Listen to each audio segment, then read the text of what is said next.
Het jaarlijkse gala van het beroepscollege Pachtstad Limburg uit Landgraaf vindt dit jaar plaats bij Auberge de Roes in Heerlen met een feestelijk programma. Ja, dit gala is uiteraard bedoeld voor eindexamenkandidaten. Het is de afsluiting van een schoolperiode op Randenberg.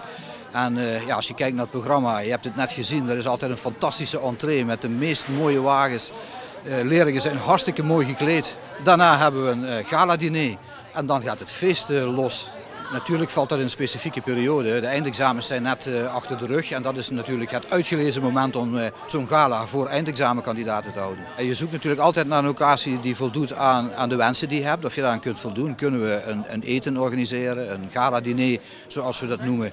Kunnen we een goede entree doen zonder het verkeer te belasten, want daar moet je ook een beetje rekening mee houden. En is er een leuke feestzaal? Nou, in deze locatie heeft dat allemaal. Nou, de reacties op zo'n galabal, daar wachten we liever af tot vanavond aan het eind. Hè. Dan weten we of het echt leuk is geweest. Maar ik weet uit ervaring dat ieder jaar iedereen zegt, nou dat was hartstikke leuk.